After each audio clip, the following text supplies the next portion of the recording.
रहस्यमय कहानियों सुनाने का जो सिलसिला है उसे मैं आगे बढ़ा रहा हूं और आज जो मैं कहानी आपके लिए लेकर आया हूं वो एक प्रधानमंत्री की कहानी है।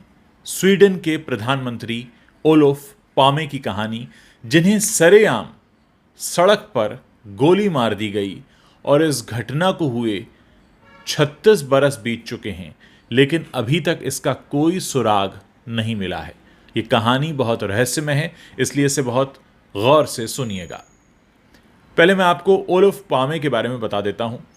ओलोफ पामे स्वीडन के स्टॉकहोम में ही जन्मे थे और स्वीडन के सबसे लोकप्रिय प्रधानमंत्रियों में से एक रहे हैं। उनकी लोकप्रियता का अंदाज़ा आप इस बात से लगा सकते हैं कि ओलोफ पामे अपने घर से पैदल निकला करते थे। उनके साथ कोई सिक्योरिटी गार्ड नहीं होता था।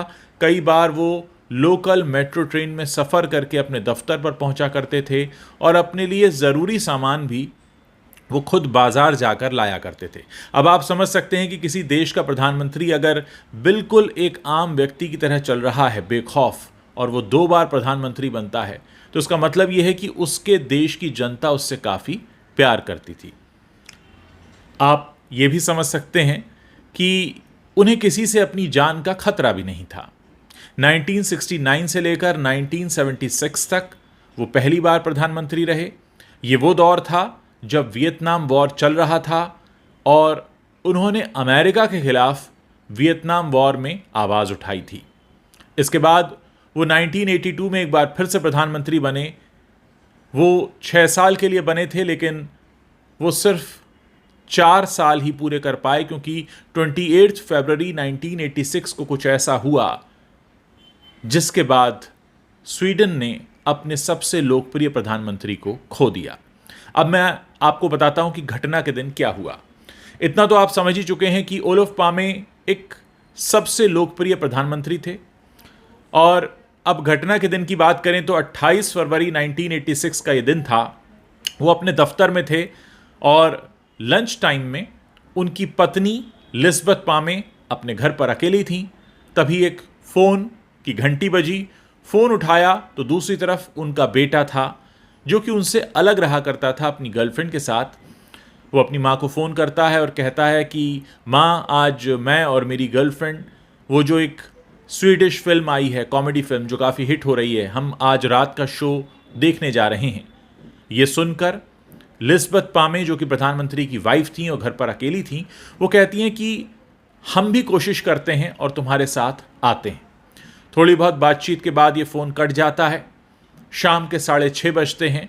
ओलोफ पामे अपने घर आते हैं और बहुत कैजुअली लिस्बeth उन्हें बताती हैं कि हमारा जो बेटा है वो अपनी गर्लफ्रेंड के साथ आज रात एक स्वीडिश फिल्म देखने जा रहा है। कॉमेडी फिल्म है, काफ़ी हिट हुई है, काफ़ी तारीफ हो रही है, क्या आप चलना पसंद करेंगे? वैसे तो ओलोफ पामे काफ़ी बिजी रहा करते थे और उनके पास अपने दफ्तर के टाइम के बाद भी कई सारी मीटिंग्स का अपॉइंटमेंट रहता था, कई बार कुछ प्रेस कॉन्फ्रेंसेस रहती थीं। लेकिन इत्तेफाक से उन्होंने कहा कि आज मेरे पास कोई काम नहीं है, मैं खाली हूं, तो चलो हम भी चलते हैं। दोस्तों, इसके बाद रात के 8:30 बजते हैं।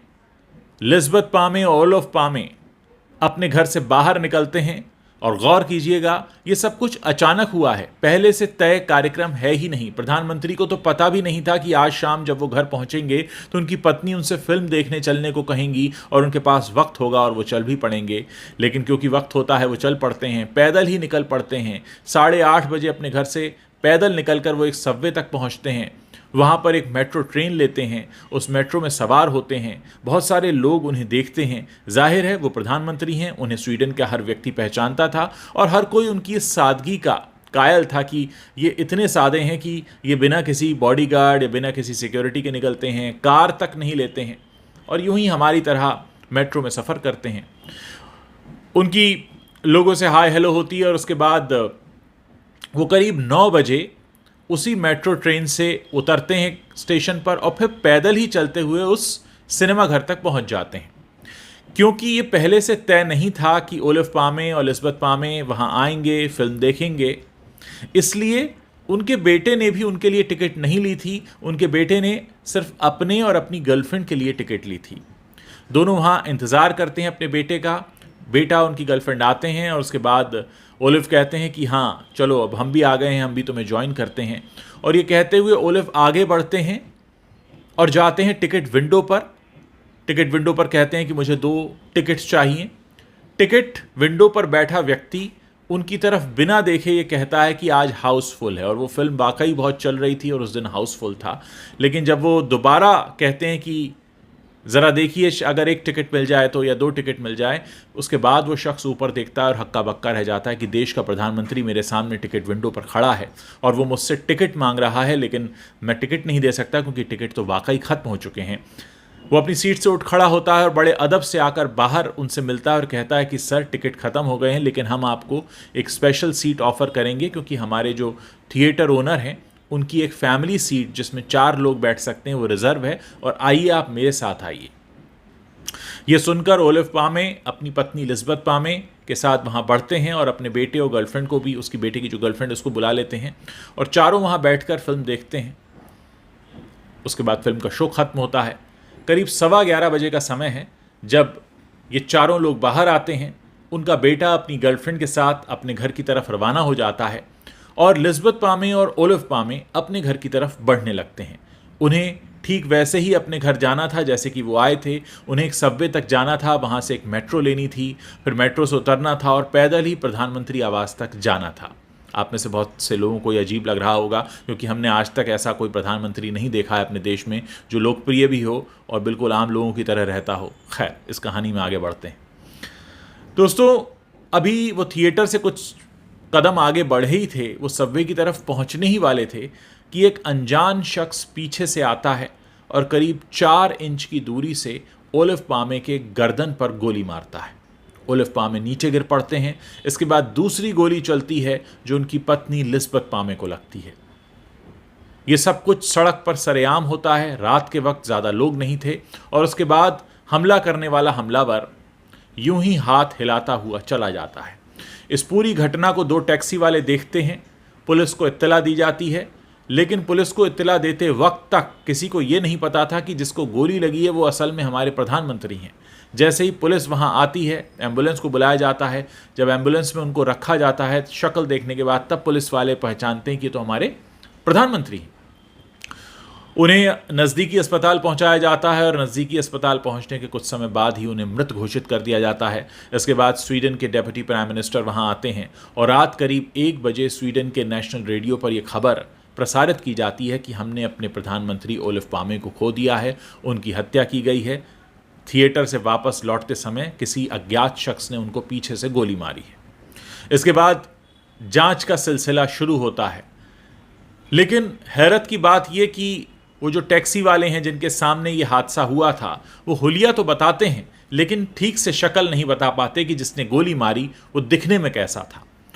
इनफैक्ट उनकी पत्नी भी बहुत कुछ नहीं बता पाती हैं और इस पूरे मामले की जांच में करीब 3 साल का समय बीत जाता है।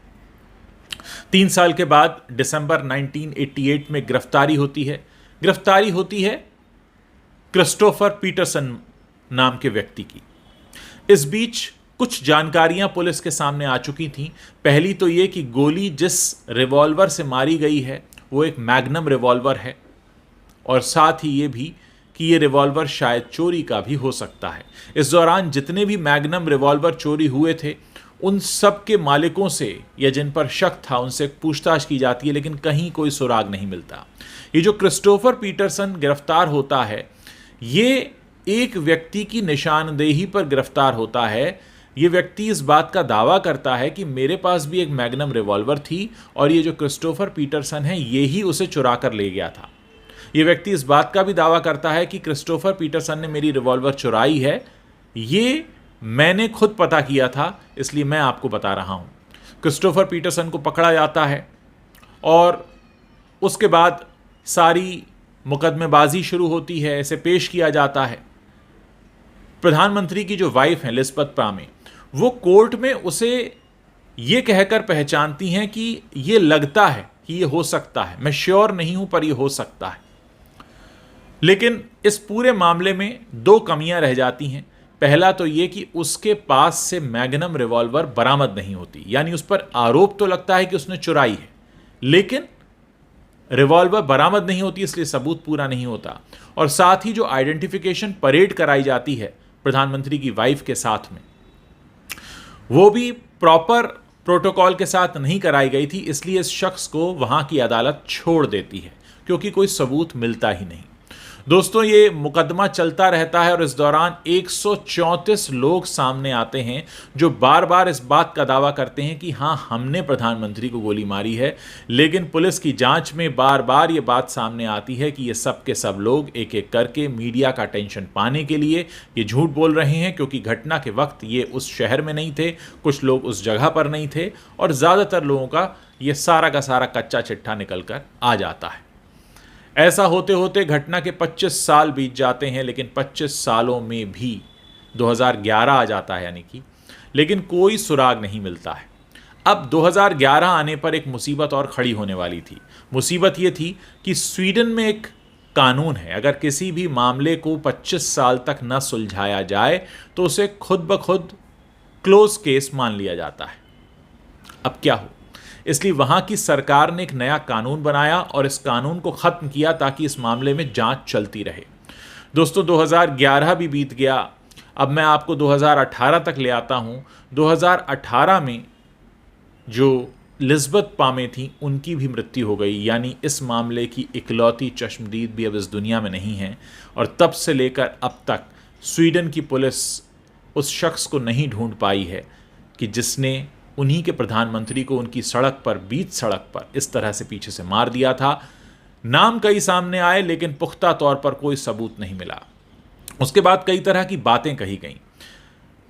क्रिस्टोफर पीटरसन, जिसको 1988 में पकड़ा गया था, कुछ समय बाद उसका हार्ट अटैक से निधन हो गया, लेकिन उसका एक करीबी दोस्त स्वीडन के एक टीवी पर आया और उसने इस बात का दावा किया कि क्रिस्टोफर ने मुझे बताया था कि उस रात वो वहीं था, उसके पास वो रिवॉल्वर भी थी और वो असल में एक ड्रग डीलर को मारना चाहता था। उसे नहीं पता था कि प्रधानमंत्री भी वहाँ पर हैं और वो जो ड्रग डीलर जिसे वो मारना चाहता था, उसका हुलिया, कपड़े बिल्कुल हूबहू प्रधानमंत्री से मिलते जुलते थे और इसलिए उसने धोखे से उन्हें मार दिया। असल में उसे लग रहा था कि वो ड्रग डीलर को मार रहा है, उसे पता नहीं था कि वो प्रधानमंत्री को मार रहा है। लेकिन ये बात भी कभी प्रूव नहीं हो पाई, क्योंकि जब तक इस बात का दावा किया गया, क्रिस्टोफर की भी मौत हो चुकी थी और इस बात के कोई पुख्ता प्रमाण नहीं थे और पुलिस ने कभी उसके पास से कोई मैग्नम रिवॉल्वर बरामद भी नहीं किया। उसके बाद तमाम तरह की बातें हुई। कुछ लोगों ने कहा कि अमेरिका की गुप्तचर एजेंसी ने मरवा दिया होगा क्योंकि वो अमेरिका के खिलाफ बोलते रहे थे। कुछ ने कहा कि यूगोस्लाविया की गुप्तचर एजेंसी ने मरवाया है क्योंकि वो उनके खिलाफ थे। इस घटना के तार भारत तक से जुड़े क्योंकि उन दिनों बोफोर्स मामला भी था। ये भी कहा गया कि बोफोर्स मामले की वजह से उनकी हत्या हुई। ऐसी तमाम बातें हुई, लेकिन आज तक ये केस अनसुलझा है। कोई इस बात को नहीं बता पाया है कि आखिर उस दिन ओलोफ पामे के साथ हुआ क्या था। और अब तो इस घटना की इकलौती चश्मदीद उनकी पत्नी लिज़बत पामे भी इस दुनिया में नहीं है। तो ये है वो एक ऐसी गुत्थी जो आज तक अनसुलझी है। लगभग 36 साल हो चुके हैं, आज भी कोई नहीं जानता कि स्वीडन के सबसे लोकप्रिय नेता, सबसे लोकप्रिय प्रधानमंत्री ओलोफ पामे, जो बिना किसी सिक्योरिटी के पैदल सड़क पर आम आदमी की तरह चला करते थे, आखिर उन्हें किसी ने गोली क्यों मारी।